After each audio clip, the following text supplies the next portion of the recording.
Chapter 7, Hidden Clues in Plain Sight. Mercer sat at his desk, reviewing the scattered notes from his ongoing investigation when his phone buzzed. It was Sarah. He immediately picked up, her voice sounding tense but purposeful. "Mercer, I've got some updates from Ravenbank. You'll want to hear this." Within an hour, Mercer found himself back at the familiar coffee shop, the scent of freshly brewed coffee mixing with the morning air. Rick had tagged along, curious about any fresh leads. As they waited for Sarah, Mercer's mind churned over their limited progress with the bank. Sarah arrived, greeting the men while sliding into the booth across from them. "Let me introduce Eric Calloway," Mercer said. "The investigation is getting bigger, and Eric is going to assist me in the ongoing investigation."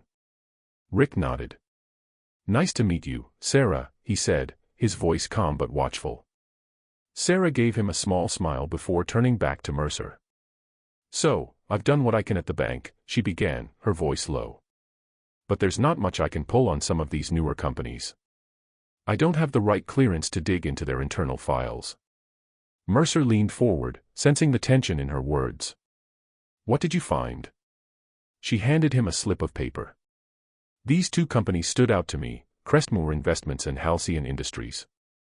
They're both fairly new to Ravenport, but no one really seems to have details about them. They've got accounts at the bank, but access to their transactions is restricted to upper management." Rick, who had been silently observing, spoke up. "Restricted access? Sounds like more than just new business, could be a front for something bigger." Sarah nodded, her fingers gripping her cup a little tighter. "Exactly. But I can't prove anything without those files. It's like they've locked them away on purpose, and I'm starting to get nervous about even looking." Mercer tapped the paper with the names of the companies, deep in thought. "I'll look into them. If these companies are connected to the Viridian Circle or Amy's murder, we need to know." As the conversation shifted back to Amy, Rick took the lead, pressing for more details.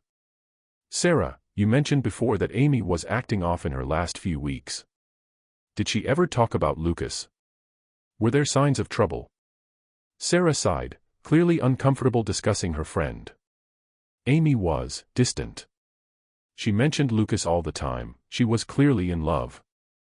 They were even planning a holiday together. She seemed happy, but somehow the bond we had felt different. She shifted more of her time and attention to work and Lucas. Her voice softened as she reflected on their changing friendship, eyes briefly flicking down to her hands. Rick nodded but shot a glance at Mercer. There was more going on, but pushing Sarah further wouldn't help now. Later that day, Rick found himself standing outside Amy Rosen's apartment building. The place felt cold and impersonal, a far cry from the vibrant life Amy had led.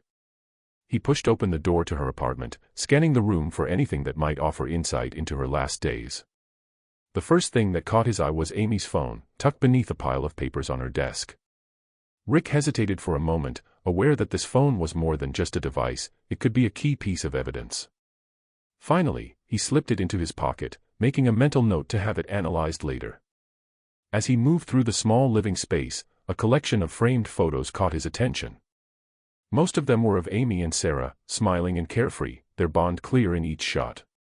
A few were of Amy and Lucas, but something about them seemed off, their smiles looked posed, lacking the warmth that the photos of her and Sarah carried. Rick snapped photos of the pictures of Amy and Lucas with his phone, taking care to document the smallest details. Then, another set of photos caught his eye, ones that seemed more personal. Amy with her parents, her arm looped around her mother's shoulders as they stood in front of a family home. The affection in these images felt genuine, a stark contrast to the ones with Lucas. Rick paused for a moment, remembering Mercer's briefing. Amy's parents had died in a tragic car accident just a year ago, leaving her as an only child. The loss seemed to have left a hole in her life, one she might have been trying to fill through work, or something more dangerous. The apartment itself was spotless, almost unnaturally so. It felt as though Amy had been trying to keep everything under control, perhaps a reflection of the turmoil she was facing. It was too clean. Maybe, Rick thought, she had been trying to mask the chaos in her life by keeping her surroundings immaculate. Back at the precinct, Mercer sifted through the information Sarah had provided. Crestmoor Investments and Halcyon Industries, two companies that seemed to have sprung up out of nowhere. Mercer couldn't shake the feeling that these names would lead them closer to the truth.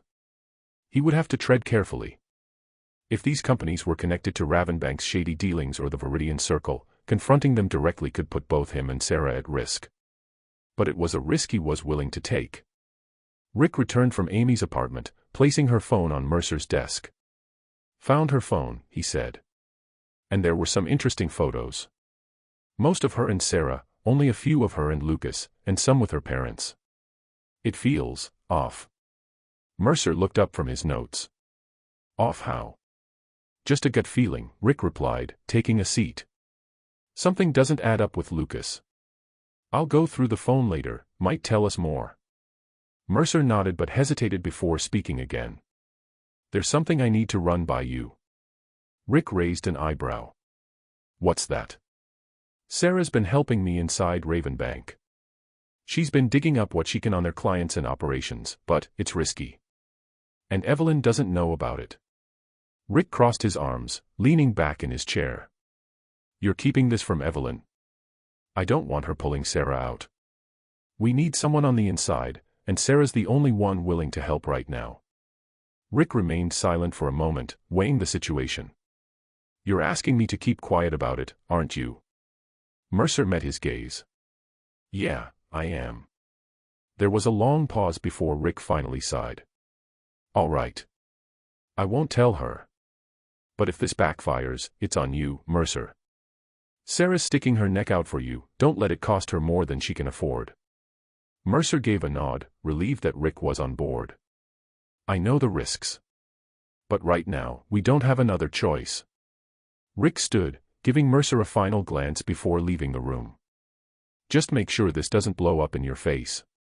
If it does, Evelynn won't be the only one coming down on you." As the door closed behind Rick, Mercer let out a slow breath. He knew Sarah's involvement could complicate things.